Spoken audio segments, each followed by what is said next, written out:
Let's move on to football now, shall we? Yes. Let's start off by talking about this man. Runs up, hits it right footed. Harry Kane, history maker and record breaker. We're talking about Harry Kane. Scored 22 goals now, 5 assists in 17 matches in the Bundesliga. Right? I know that Robert Lewandowski holds the record for the most goals in a single Bundesliga season, scoring 41. That was a few years back. But if his trophy woes could continue as Bayern Munich currently sits second, 7 points behind Bayer Leverkusen at the top, and they lost 1-0 at home. That was a huge surprise against Werder Bremen on Sunday, I think it was. Why are Bayern Munich not smashing it in the league this season? What's happened to them? Because some of the talent they've got on the show is just incredible.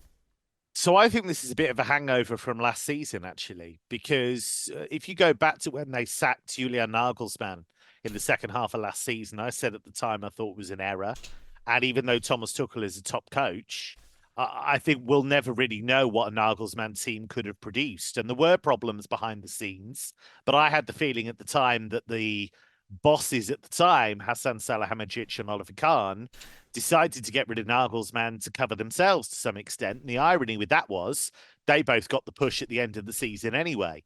So Thomas Tuchel, I think they've played some good stuff. I mean, they finished top of their Champions League group and they did that with room to spare.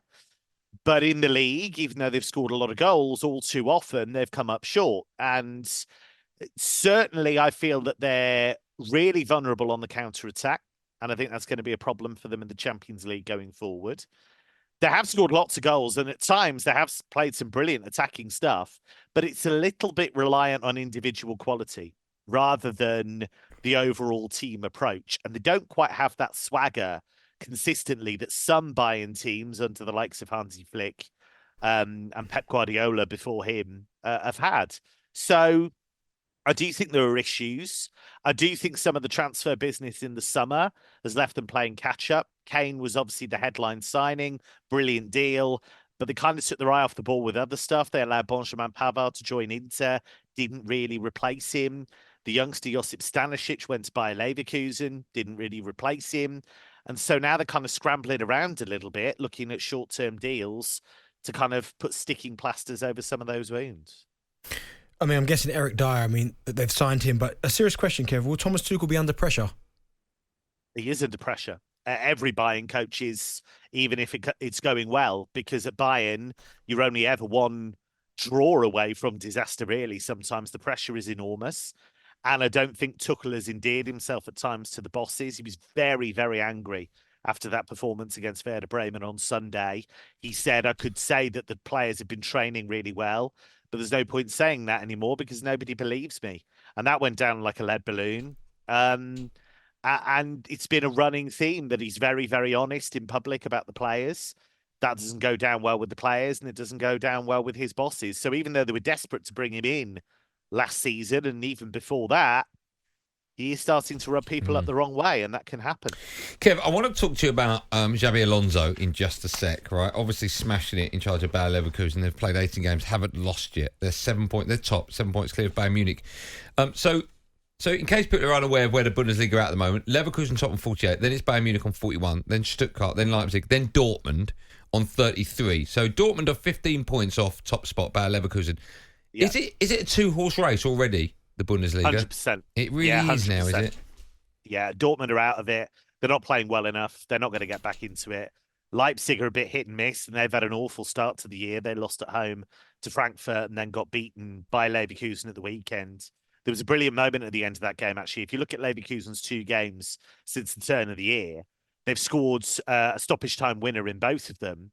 They came back from behind twice against Leipzig last Saturday, and it was quite icy and it was quite cold.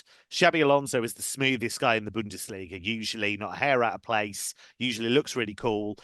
Reacted by trying to do the whole Mourinho thing, running down the touchline, slipped on a patch of ice, nearly went over, but of course his natural balance kept him on his feet.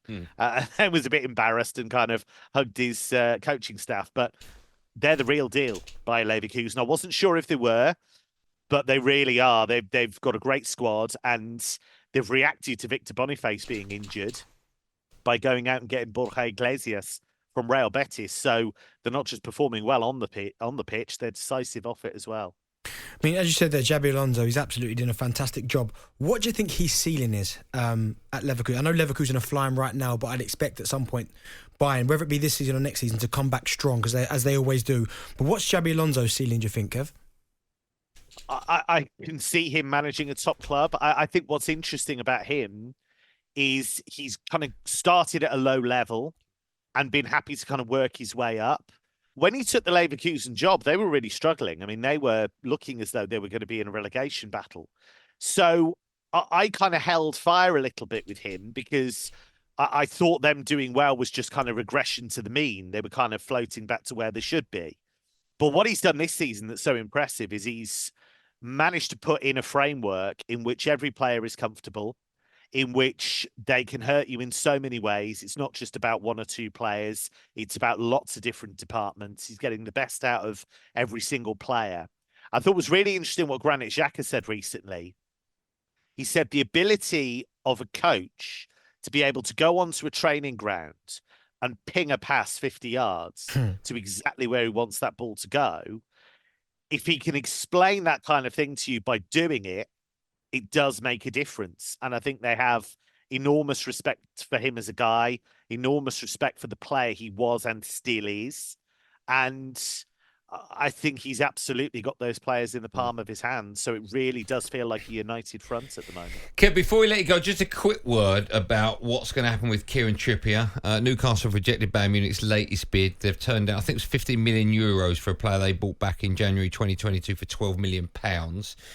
Do you think that deal will eventually get done in this window? And also, is Harry Kane on some kind of finder's fee for, he and Eric Dyer?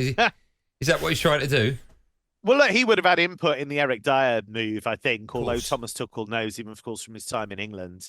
The Trippier thing, I think there's a bit of what the Germans would call transfer poker going on at the moment. I think Bayern have got to a stage where they're not prepared to pay a certain level to Newcastle because they know that not only would they have to pay a hefty fee, they'd have to then match his wages. And I think they're thinking very carefully about whether they want to do that with a player of his age, because they desperately need a right back. They've left themselves really open in that area, but they would also like to do a loan deal for Nordi Mukiele at Paris Saint-Germain, and that would be a lot cheaper. So I think there's a fair bit of poker going on, and if they could get the Mukiele deal done, and Paris aren't keen to lose him, but if they could get that done, I think they'd rather go with that than Trippier, but it's certainly an option they're pursuing, but Newcastle are playing hardball. Okay. One last question. I'll probably get in trouble. I don't care. I like talking to you. You know who my adopted side are in the Bundesliga, don't you? Union Berlin. Yeah, and I've just seen they're playing tonight against Bayern Munich, and I thought, I wonder how they're getting on. They're just above the drop zone. What's happened to them? They were flying last season. Yeah, total disaster. They started the season brilliantly. They won in the cup. Yeah. Then they won the first two games 4-1. God, and they were top of the league in August. And then they lost 9 in a row. So, wow. I think it's just one of those things that once confidence, they were so far above their actual level last season when they finished 4th. And I think once confidence starts to erode, it's really, really difficult to get that back. They had a few real setbacks in the Champions League. And in the end, they've kind of sunk back to where they were. But Urs Fischer, the real sadness about it really is that Urs Fischer, the coach that took them into the Bundesliga in the first place, then took them into Europe, then took them in the Champions League, he's left because he felt he got to the stage where he just couldn't turn them around. So a guy called Nenad Bielica has taken over. He's got modest record elsewhere, but decent. And they made a solid start, but they're still in the relegation battle, no doubt about it. Oh dear, I hope they get out of that mess. Kev, you're one of my favourite people on talkSPORT. Thanks so much for your time, real pleasure. Maybe we'll get you in the studio when there's a little international break coming up soon. Yes. That would be lovely. Cheers, That'd be Kev. mega. Look forward to it. Cornflakes on us. Cheers, chaps. Thanks, Kev. We'll speak to you. We'll speak to you in a minute. There you go, the wonderful Kevin Hatchard. He's amazing, Kevin, isn't he? Unbelievable. You can literally chuck it. A quick Union Berlin chat. Yep. Da-da-da-da. He's fantastic. talkSPORT Drive. Super opinionated sporting debate. Monday to Friday afternoon from 4 on AM, on DAB, via the talkSPORT app and on your smart speaker. talkSPORT.